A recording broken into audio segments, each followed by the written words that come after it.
Long before Europeans arrived, Costa Rica was home to vibrant indigenous cultures. These were sophisticated societies with unique customs, languages, and beliefs. The Corotega thrived as skilled farmers and potters, their ceramics admired today. The Hueta, in the Central Valley, were renowned for their agricultural prowess, cultivating fertile lands. The Bribri, along the Caribbean coast, maintained ancient traditions, their lives intertwined with the rainforest. They lived in harmony with nature, navigating jungles, fishing rivers, and cultivating crops.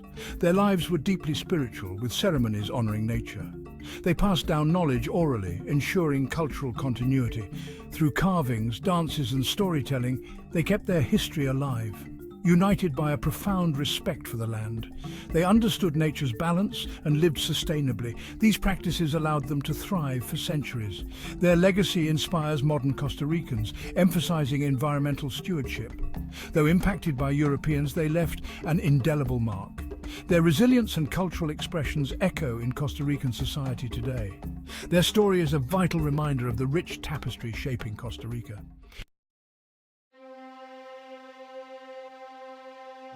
The arrival of Christopher Columbus in 1502 marked a turning point in Costa Rican history. The encounter between Europeans and indigenous people forever altered the nation's course. Columbus, believing he had reached India, called the inhabitants Indians. He was struck by the gold ornaments, fueling the Spanish conquistadors' appetite for riches. The Spanish faced fierce resistance from indigenous groups. The conquest of Costa Rica was long and arduous. Costa Rica lacked a centralized power structure, making it difficult for the Spanish to subdue the population.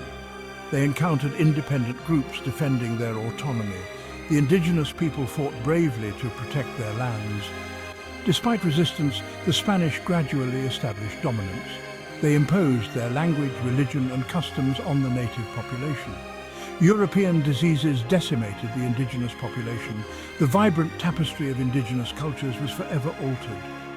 Many native languages and traditions were lost, replaced by Spanish and Catholicism. Amidst the devastation, a new society began to emerge. The Spanish introduced crops like sugarcane, wheat, and coffee, shaping the economy. The blending of cultures gave rise to a unique Costa Rican identity. From the ashes of conquest, a new chapter in Costa Rican history was about to be written. The 19th century ushered in an era of profound change in Costa Rica. The desire for self-determination swept across Latin America, igniting revolutions that would shatter the grip of Spanish colonialism. Costa Rica, too, felt the winds of change. On September 15, 1821, the country declared its independence, joining other Central American provinces in breaking free from Spanish rule. This momentous occasion marked the beginning of a new chapter in Costa Rican history, one filled with both challenges and triumphs. The early years of independence were marked by political instability and economic uncertainty. However, amidst the turmoil, a new industry emerged that would transform the nation: coffee. Introduced in the late 18th century, coffee cultivation flourished in the fertile volcanic soils of the Central Valley. The demand for coffee in Europe and North America soared, creating a lucrative export market for Costa Rica. The coffee boom brought about a period of relative prosperity and stability to Costa Rica. It led to the development of infrastructure, including roads and ports, to facilitate the export of coffee beans. The wealth generated by coffee cultivation also contributed to the growth of cities and the emergence of a middle class. However, the benefits of the coffee boom were not evenly distributed, with a small elite controlling much of the land and wealth. The rise of coffee had a profound impact on Costa Rican society, shaping its economy, its social structure, and even its national identity. The image of Costa Rica as a land of lush coffee plantations, nestled amidst verdant mountains, became etched in the global consciousness. The coffee industry laid the foundation for Costa Rica's future economic development, but it also highlighted the challenges of inequality and the need for social justice. Section 4. The Power of Peace, a Nation Without an Army. In 1948, Costa Rica took a bold and unprecedented step that would forever define its destiny. Following a brief but bloody civil war, the newly elected president, José Figueres Ferrer, abolished the military. This extraordinary decision, enshrined in the country's constitution, marked a radical departure from the norm in Latin America, a region often plagued by military dictatorships and political violence. Figueres, a visionary leader committed to peace and democracy, believed that a standing army was a threat to Costa Rican democracy. He argued that the resources devoted to the military would be better spent on education, healthcare, and social programs. This bold move faced opposition from some quarters, but Figueres' unwavering belief in the power of peace resonated with the Costa Rican people, who had witnessed firsthand the devastating consequences of armed conflict. The abolition of the military had a profound impact on Costa Rica.